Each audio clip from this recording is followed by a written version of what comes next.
Hello and welcome to Sioux Online. Today we're at Terry Sheehan's campaign office downtown, and we have Terry with us. Hi Terry. How are you? Why you decided to run in this election? Well, thank you very much, Mike. I mean, this is one of the most important elections in Canadian history. Why I decided to run was because a number of reasons over the last few years. Canada's economy has been in decline. We're the only G7 country in a recession right now. And the mismanagement of the economy has really hurt us back locally here. And right now we have one of the highest unemployment rates that I've seen here in Sault Ste. Marie.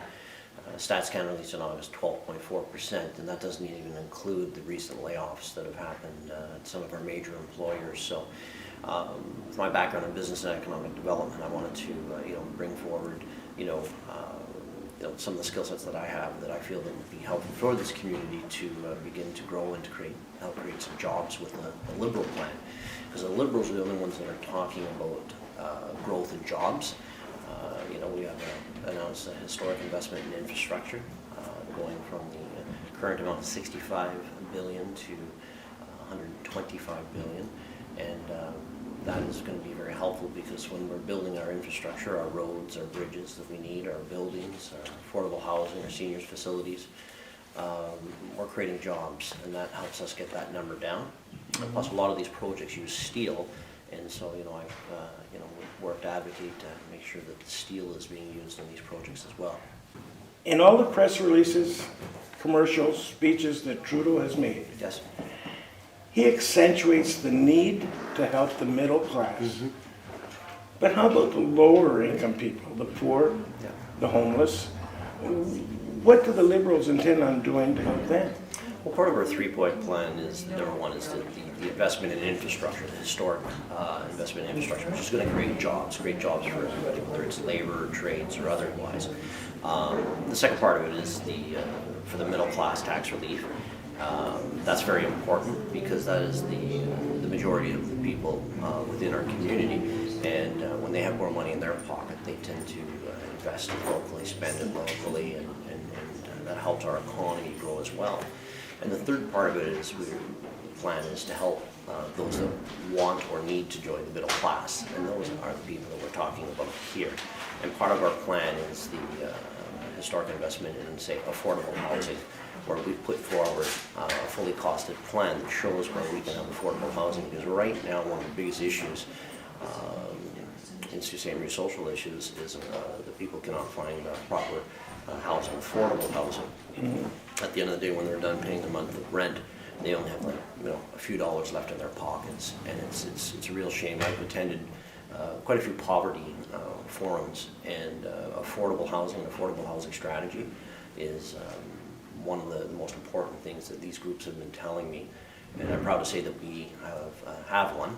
And part of our plan is to do it now. It's to kickstart it. Other ones are talking about doing it, 5, 10, 15, 20 years later. Well, we can't afford that anymore. But how about any plans on lowering the income tax that the lower income people do pay? We have 2 points that will help people that are in a lower income threshold. Our child benefit plan, the Canada Child Benefit program that we have, is so important to our community, to Canada. Our plan is going to raise 315,000 children out of poverty. The other two people, Mr. Mulcair and Mr. Harper, are still sending checks to millionaires who have children. What we're doing is we're rejigging that and making sure that the money is going to be put into a needs basis process. Seniors, they are the majority of the people that do vote. Mm-hmm. Take my word for it, I was just there. And I'm one of them. They are some of the neediest. Their pensions are low, and their living expenses are high in comparison to their income. Mm-hmm. What does the Liberal government, if they are successful in forming the next government, intend on doing to help us? Sure. When we do form government, we have a great seniors plan. First of all, make it perfectly clear is we're keeping pension income splitting for seniors. That's a definite, and that's a priority for many seniors that I've spoken with. We're also going to boost the supplement, guaranteed income supplement for seniors by 10%, which will, for low-income seniors by 10%, which will put about another $1,000 in seniors' pockets, which is good news because I've been talking to seniors and they have not seen an increase in a very, very long time. We're also going to do is create a new seniors index for the pensions, because the basket of cost that a senior has is significantly different than the regular consumer index. So that's going to help make sure that the pensions are indexed properly. If the consumer index is ever higher than the senior, then we'll use the consumer one, but that is going to help us keep in line with those costs. We're also going to sit down with the provinces and talk about the Canadian pension plan and about enhancements to it, because right now the average person is receiving about $618 in Canada, and that's not a lot, especially when you take a look at some of the costs for housing. I was speaking with a woman from Haviland who's in our riding who is a caregiver for her husband, and she wanted to move into the city to be closer and be easier for her, but she could only find something for $1,200 a month, and it wasn't accessible. The unemployment rate in Sault Ste. Marie has been reported to be in excess of 12%. How are you going to attract new businesses with decent wages, now we're not talking lower wages, to our city? How are you going to do that? Well, our plan to kickstart the economy with the historic infrastructure audit stimulates the economy, this infrastructure spending, and it improves our community at the same time, because we do have a deficit in our roads and our bridges and our buildings. So when we do that, it creates instant jobs, creates labor jobs, and the spin-off of the consumerism, and that's important. Those jobs are good jobs. I know a lot of tradespeople that are out of work right now. We're at the tube mill, we're at the steel plant, and they're hurting, and it's across Canada too. It's just not here. In every sector, we're going to also look at the ways in which we can innovate and create by working with the traditional industries, the forestry, the mining. When Trudeau was here, he announced $200 million more a year for green, clean tech jobs for the energy sector, for mining and forestry. And my commitment is to work with all area politicians, mayors, reeves, councilmen, First Nation chiefs, MPPs, to sit down and figure out how exactly we can best take advantage of that and diversify our economy in green, clean areas, but also enhance existing manufacturing businesses as well by advocating for the use of steel in our infrastructure projects across Canada, and investments like that.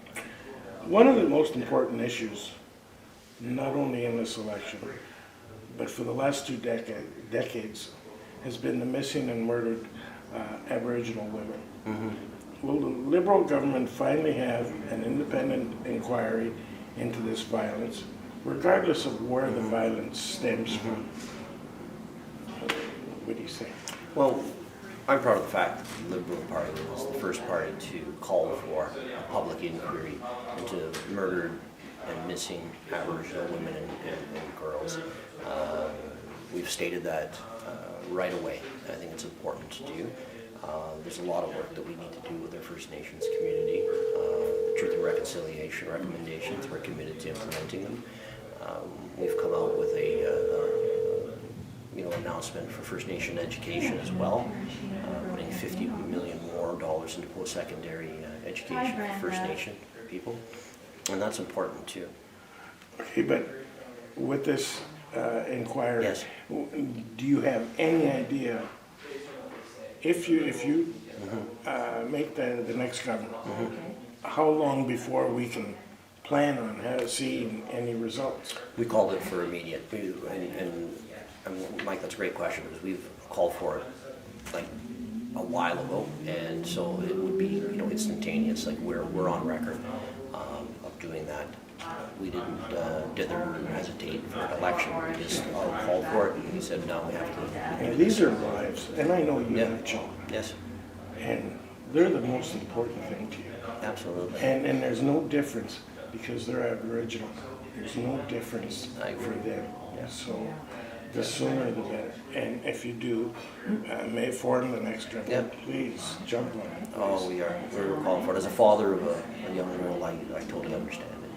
Yeah. Just the feeling of not knowing where she is for just one moment is not good.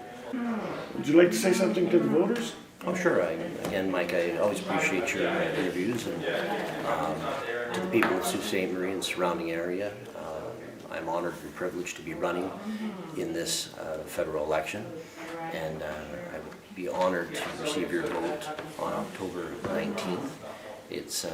I have a plan. The Liberals have a plan. I've worked hard for this community in this area in the past, and I'll continue to work hard for you as your MP. People have told me that they've had Ottawa's voice in Sault Ste. Marie. Well, now we need to have Sault Ste. Marie's voice in Ottawa, and I promise to be that strong voice. I have the experience, the energy to get effective results, and I'm committed to you. I'm committed to this community, and I promise to be open and accessible, to be visible within the community, and to work hard for you to get the results you deserve. The unemployment rate is too high. The other two parties, the NDP and the Conservatives, are focused on balancing the books in a recession over the next 6 months. They're not going to be able to keep their billions and billions of dollars in promises. A lot of their promises are pushed off 5, 10, 15, 20 years from now. Ours is now, and we need to kickstart this economy. It's the number one thing that we need to do. The most expensive thing to a society is an unemployed person. So we have the plan to create jobs and growth, and with your help and your vote, we can get this area working again. Thank you very much. It's an honor. Thank you. Thank you.